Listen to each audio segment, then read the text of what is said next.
నమస్తే, welcome to our channel. నేను మీ సిరి.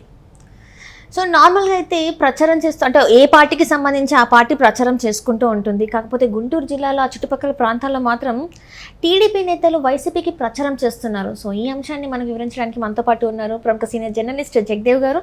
నమస్కారం సార్. నమస్తే సార్, ఇప్పుడు చూస్తున్నట్టయితే నార్మల్గా మనం చూస్తాము ఏ పార్టీకి సంబంధించి వాళ్ళు ప్రచారం చేసుకుంటూ ఉంటారు. కానీ ఇక్కడ కొంచెం భిన్నంగా టీడీపీ నేతలు వైసీపీకి ప్రచారం చేస్తున్నారు. ఇది కొత్తగా అనిపిస్తుంది. అసలు దేనికోసం ఈ ప్రచారం చేస్తున్నారు సార్?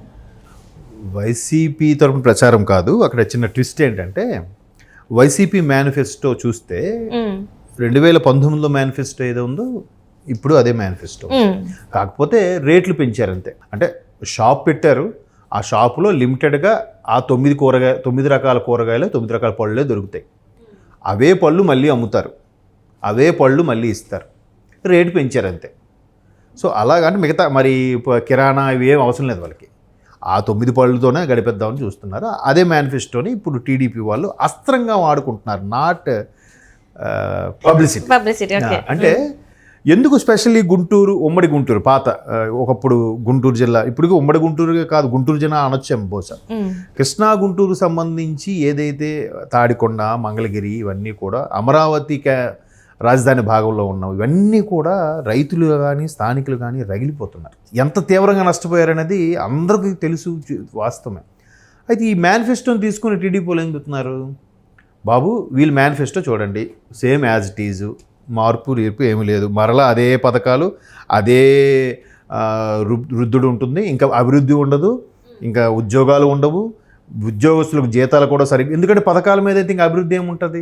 నెక్స్ట్ జగన్మోహన్ రెడ్డి గారు కూడా ఏమన్నారు, నేను మరలా గెలిచిన తర్వాత ఇదే వైజాగ్ నుంచే పరిపాలన చేస్తాను కూడా అన్నారు. అంటే అర్థం ఏంటి, అమరావతిని ఇంకా పట్టించుకోరు, గాలికి వదిలేస్తారని అర్థమైపోయింది. మరి అక్కడ స్థానిక ప్రజల పరిస్థితి ఏంటి?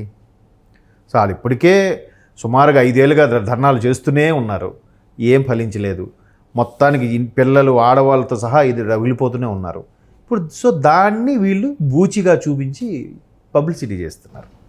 సో సేమ్ మేనిఫెస్టో, అంటే అమరావతి గురించి ఎక్కడ ప్రస్తావన లేదు. సో అమరావతిని గాలికి వదిలేస్తారు.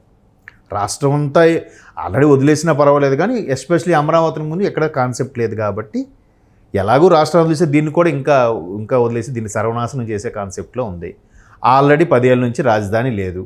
ఇప్పుడు ఒకవేళ అమరావతిని కనీసం ఒక గ్రామంగా కూడా ట్రీట్ చేసే పరిస్థితిలో లేరు. తరువాత మరోవైపు ఆ మధ్యకాలంలో ఒక 3 నెలల కిందట వైసీపీ ఎంపీలు కూడా రిక్వెస్ట్ కూడా లెటర్ పెట్టారుగా, ఉమ్మడి రాజధానికి హైదరాబాద్ని మరికొద్ది సంవత్సరాల్లో పెంచండి అన్నట్టు కూడా పెట్టారు. అంటే ఒకవేళ ప్రభుత్వం వచ్చినా కూడా వైజాగ్ అని చెప్పారే తప్ప దాన్ని కూడా ఏం చేయరు, హైదరాబాదే కావాలి, మళ్ళీ హైదరాబాదే కావాలి. ఎందుకు, ఇక్కడ ఆస్తులు అన్నీ ఉన్నాయి, కాపాడుకోవాలి కాబట్టి. అంటే వైజాగ్ చేయరు, ఉన్న అమరావతిని పట్టించుకోరు. అలాగని కర్నూలు పరిస్థితి ఏమి ఉండదు, విజయవాడ పరిస్థితి ఏమి ఉండదు. సో దీన్ని టీడీపీ వాళ్ళు నిజంగా మేనిఫెస్టోలో ఉంటే కనీసం ప్రస్తావించారా? పోనీ మేనిఫెస్టోలో ప్రస్తావించకపోయినా లేదు, ఏ సభలో అయినా దీని గురించి మాట్లాడారా? మాట్లాడలేదు. మోరోవర్ ఎలా మాట్లాడుతున్నారు, వైజాగ్ నుంచి రాజధాని పరిపాలన చేస్తాం, అక్కడే ప్రమాణ స్వీకారం చేస్తాం అన్నట్టు కూడా చెప్తున్నారు ఆయన. అంటే దాని పరిస్థితి అప్పుడు ఏమవుద్ది, కంప్లీట్గా గుంటూరు జిల్లాకు చెందిన వాళ్ళు, ఉమ్మడి గుంటూరు జిల్లాకు చెందిన అందరూ కూడా, పల్నాడు, గుంటూరు అందరూ కూడా బాగా వెక్స్ అయిపోయారు. ఆల్రెడీ వెక్స్ అయిపోయిన దాన్ని ఇది మరికొద్దిగా చక్కగా ఈ మార్గం సుగమం చేసుకుంటున్నారు.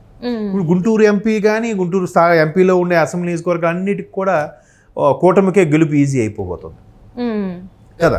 సో అది అక్కడ. అంతేగాని టీడీపీ వాళ్ళు వైసీపీకి ప్రచారం చేయడం అంటే ఇది వాళ్ళ మేనిఫెస్టోని జిరాక్స్లు తీయించుకొని చూపించి చెప్తున్నారు, ఇంటింటికి తిరిగి మరి ప్రచారం చేస్తున్నారని చెప్పేసి. ఇప్పుడు బాబు ఇది చిన్న గీత, మాది పెద్ద గీత, మీరు చూడండి, చిన్న గీత పట్టుకొని చూడండి, ఇది ఇంతే ఉంది, చిన్న గీత ఉంది, అవి చూపించి కరెక్టే. అప్పుడు ఖచ్చితంగా కూటమి ఇంకా పెద్ద గీతలా కనిపిస్తుంది కదా. సో అప్పుడు ప్రజలు ఎటువైపు మొగ్గు చూపుతారు. సో అట్లా ఇప్పుడు మ్యాథ్స్లో కూడా థియరీ ఉంటుందండి, సిద్ధాంతాలు అంటారు, 10th క్లాస్లో ఎస్పెషల్ ఉంటాయి. వాటిని ఏంటంటే ముందు ఇది కాదు అని ముందు తీసుకెళ్ళి తర్వాత ఆ సిద్ధాంతాన్ని అవును అన్నట్టుగా ప్రూవ్ చేస్తారు. సో ఇక్కడ వీళ్ళు ఫాలో అవుతున్నది కూడా అదే. సో వీళ్ళ మేనిఫెస్టో ఇలా ఉంది, ఇది పరిస్థితి. దీనికన్నా బ్రహ్మాండంగా ఉండబోతుంది టీడీపీది. కావాలంటే టీడీపీ మేనిఫెస్టో చూడండి, ఈ మేనిఫెస్టో చూడండి. ఈ మేనిఫెస్టోలో ఏమైనా మార్పులు ఉన్నాయా, చేర్పులు ఉన్నాయా? రంగు కూడా మార్చలేదు, లెటర్స్ కూడా మార్చలేదు, పథకాలు కూడా అవే పథకాలు, ఇంకా అభివృద్ధి ఏం లేదు, అంతే పథకాలు అవే. ఏది అన్నాలంటే అక్కడ కబ్జాలు, దేవాలయాలు భూములు తనఖాలు, ప్రభుత్వ ఆఫీసుల తనఖాలు ఇవన్నీ పెట్టి మీకు కావాలంటే అన్నీ ఇస్తాం. అంతా అయిన తర్వాత సింపుల్గా జంప్ వెళ్ళిపోతారు. అదంతా ఎవరు పడుతుంది? అప్పుడు మరొక శ్రీలంకలా తయారవుతుంది. అదే కాన్సెప్ట్. మరో శ్రీలంకలా తయారైతే ఎవరిదాడు పీక్కొని లాక్కొని తినడమే, పక్కోడి ఆడు పచ్చగా ఉంటే ఆడి దగ్గర లాక్కొని తినడమే, అంతే. దౌర్జన్యం అవుతుంది ఇంకా, అంతే కదా. పథకాలకు ఆడపడి కొన్నాళ్ళకి సోమర్తనం అలవాటు పడిపోతే అప్పుడు ఏంటి పరిస్థితి? సో అట్లాంటి పరిస్థితి వస్తుంది అన్నట్టుగా వీళ్ళు ఆ మేనిఫెస్టోని తీసుకెళ్ళి ప్రొజెక్ట్ ఇది సరైన క్యాన్వాసింగ్. అంటే సరే ఎక్కడ దొరుకుతుందా అన్నట్టుగా చూసుకొని దాన్ని పట్టుకొని మిగతా రాష్ట్రం అంతా కూడా ఈ మేనిఫెస్టోని పట్టుకోక్కర్లే. ఎస్పెషలీ రాజధాని సరౌండింగ్స్ ఏరియాలు మాత్రం ఈ మేనిఫెస్టో పట్టుకుంటేనే మనకి ఉపయోగం ఉంటుంది అనుకొని నిజంగా టీడీపీలో నాయకులు ఆలోచించిన విధానం గొప్ప విషయం. అంటే సింప్లీ పెద్ద కష్టపడక్కర్లే, బాబు ఇది మేనిఫెస్టో చూడండి, ఇది ఇంకా ఇదే పరిస్థితి, మనం ఇప్పటికి ఇలాగే ఏడుస్తూ ఉంటాం మన ప్రాంతం వాళ్ళు, సో వీళ్ళు వస్తే మనం ఇంకా నరకమే, కాబట్టి మీరే ఆలోచించుకోండి అంటే ఖచ్చితంగా అక్కడ కళ్ళెదురు కనబడుతుంటుంది మేనిఫెస్టో. అమ్మ నాయన మళ్ళీ ఇది వస్తే మన పరిస్థితి ఏంట్రా అని. సో అది రావాలి. ఎక్కడ టెక్నిక్ పట్టుకుంటే మనకి ప్లస్ అవుతుంది అనేదే రాజకీయాల్లో, ఇవాళ రాజకీయాల్లో అది టెక్నిక్. ఎంతసేపు ఎదుటివాడి మీద దుర్భాషలాడేసి వాడి పర్సనల్ లైఫ్కి వెళ్ళిపోయి ఆడిలాంటోడు అలాంటోడు మాట్లాడడం కాదు. ఎట్లాంటి టెక్నిక్, ఎట్లాంటి లాజిక్ పట్టుకుంటే గెలుపు ఈజీ అవుతుంది. సో అదే వాళ్ళు చేస్తున్నారు. ఆ పరంగా టీడీపీ వాళ్ళు వైసీపీ మేనిఫెస్టోని పబ్లిసిటీ చేస్తున్నారని వస్తున్న టాపిక్ తప్ప వేరే ఉద్దేశం కాదు. అంటే ఇప్పుడు మేనిఫెస్టో గురించి మనం మాట్లాడుతున్నాం కాబట్టి సార్, వైసీపీ ఎందుకు మరి ఇలాంటి ఒక మేనిఫెస్టోని రిలీజ్ చేసింది? ఎందుకంటే అందరిలో ఇదే చర్చ, కనీసం ఈసారైనా చేంజ్ ఉంటుంది, ఖచ్చితంగా ఒక క్లారిటీతో వాళ్ళు ఇస్తారు అనుకున్న మేనిఫెస్టోని వీళ్ళు ఇంత చిన్నపిల్లల. నాకు రెండు అనుమానాలు ఉన్నాయమ్మా. ఒకటి, ఈ పథకాలు ఎవరెవరైతే తీసుకుంటున్నారో వాళ్ళు గుడ్డిగా వేసేస్తారు. అంటే ఓవరాల్గా ఒక 20 to 30% పడినా మనకు చాలు, కొంచెం 500, 100 ఓట్లతో గెలుచుకున్న మినిమం సీట్లైనా వస్తాయి కదా అనే కాన్సెప్ట్ ఒకటి ఉంది. రెండవది, ఇట్లా పథకాలు ఇచ్చుకొని పోయి నెక్స్ట్ ఒకవేళ తేడా వస్తే ఎలాగూ ఎన్డీఏ కూటమిలో మనం వెళ్దాం అనుకున్నాం, బీజేపీతో ఉందాం అనుకున్నాం. బీజేపీ అన్ని రకాలుగా ఆలోచించిందో, సర్వేలు చేయించుకుందో టీడీపీతో వెళ్తుంది. సో మనం ఖచ్చితంగా ఓడిపోతాం, మన పరిస్థితి ఏంటి?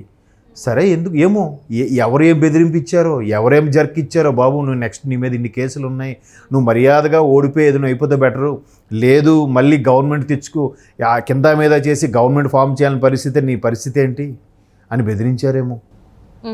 ఇట్లాంటి అనుమానాలు కూడా వస్తుంటాయి. అంటే బెదిరించక్కర్లే, అలాంటి భయాలతో వీలే సరేలే మనం ఇంకా ఎక్కువ మేనిఫెస్టోకి వెళ్ళిపోవద్దు, ఎలాగా గెలవంలే, ఏదో ఉన్నిలే అని చెప్పి కూడా నిరాశ నిస్పృహలోనే సరే అని చెప్పి ఇదే మేనిఫెస్టో ఇచ్చేసారేమో అని నాకు డౌట్. అంటే మేబీ రాబోయే రోజుల్లో ఝలక్ తగులుతుంది, మనకుండే మన పరిస్థితులు, మన ఇక్కడ జరుగుతున్న అవకతవకలు ఇవన్నీ కూడా అవన్నీ దృష్టిలో పెట్టుకొని సింపుల్గా వెళ్ళిపోతేనే బెటరు. మరీ ఎక్కువగా ఫైట్ చేసామన్నా రేపొద్దున వాళ్ళకి పెద్దలకి చాలా కోపం వచ్చి ఇబ్బంది పడతారేమో అని చెప్పి ఏదో అందరితో ప్రజలందరికీ తెలిసేలాగా, లేదు నేను సీరియస్గానే పోటీ చేస్తున్నాను చెప్పడానికే చేస్తున్నారు, కానీ లోపాయకారంగా ఓడిపోతాం, మన నెక్స్ట్ గవర్నమెంట్ రాదని తెలిసే ఇట్లా సింపుల్గా ఇచ్చారేమో నా డౌట్. ఈ రెండు అనుమానాలు ఉన్నాయి. ఒకటి, సరే గుడ్డిగా ఫాలో అయ్యే వాళ్ళు మనకి ఎలాగైనా కొంతమంది ఉంటారు, వాళ్ళు వేస్తారని ఒకటి. రెండోది, కొన్ని రకాల భయాందోళనకు గురయ్యి సేమ్ మేనిఫెస్టో రిలీజ్ చేశారేమో అని నా అనుమానం. Right sir, right. Thank you so much sir.